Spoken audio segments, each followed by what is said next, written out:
Anju Katyani YouTube channel के नौब नौब गीत सुनबाक लेल लाइक सब्सक्राइब व शेयर जरूर करें।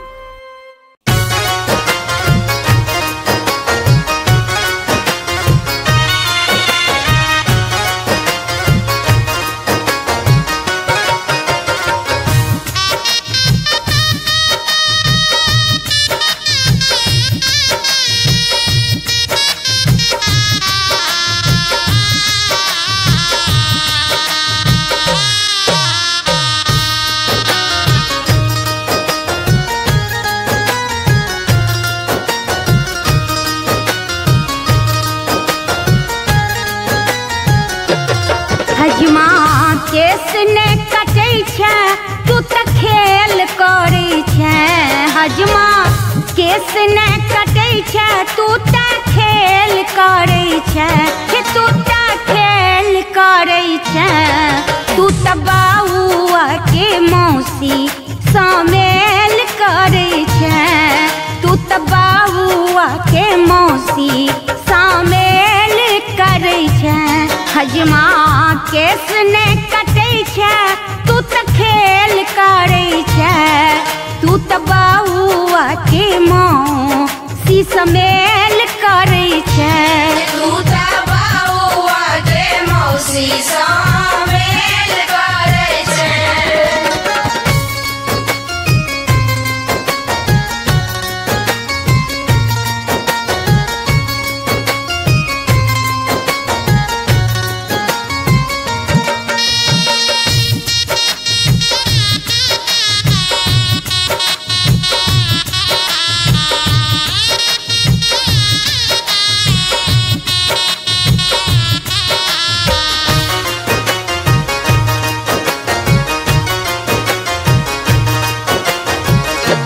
बउआ के पुआ पर तो कने खिचलावे छे। देखे छथिन फूफा हजमा कनिको ने ल जावे छे।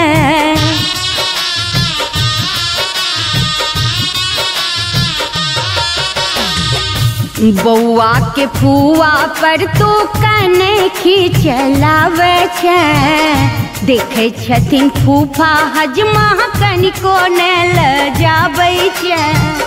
काट केस जल्दी तू त देर करे छे। हजमा काट जल्दी केस तू त देर करे छे। तू त देर करे छे। तू त बाउआ के मौसी शामिल करे छे। तू त बाउआ के मौसी शामिल करे छे। तू त बाउआ के मौसी शामिल करे छे।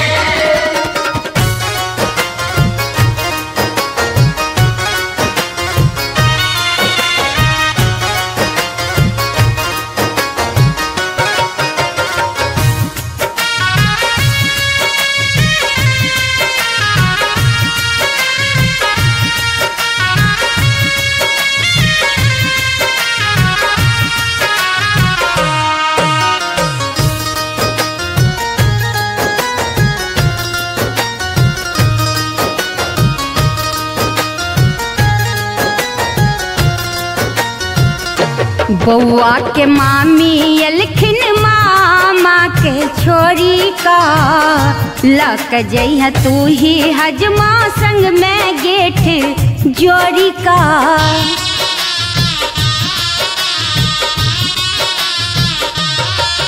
हाँ बउआ के मामी एलखिन मामा के छोरी का।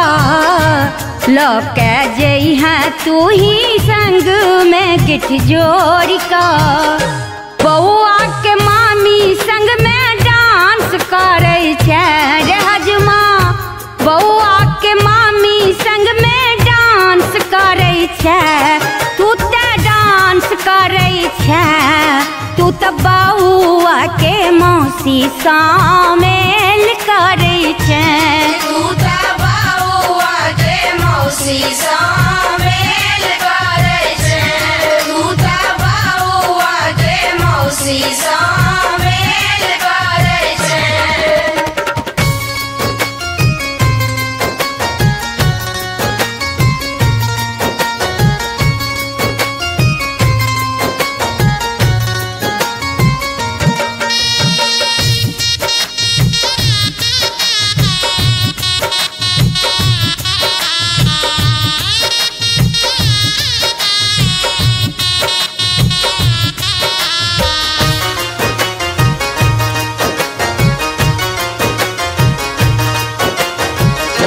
बउआ के नानी साठी भार पठोले किन जोड़ा भरी धोती कुर्ता तोरा ल पठोले किन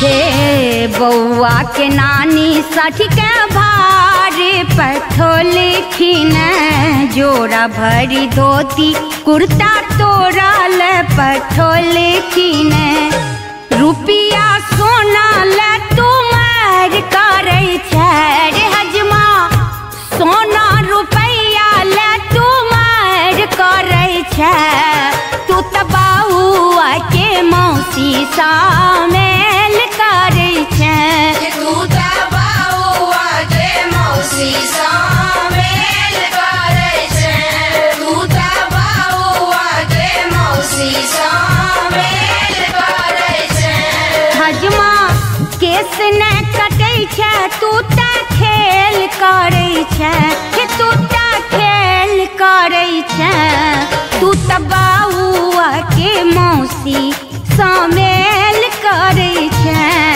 तू त बउआ के मौसी शामिल करे छै हजमा केस ने कटे छै तू त खेल करे छै तू त बउआ के मौसी शामिल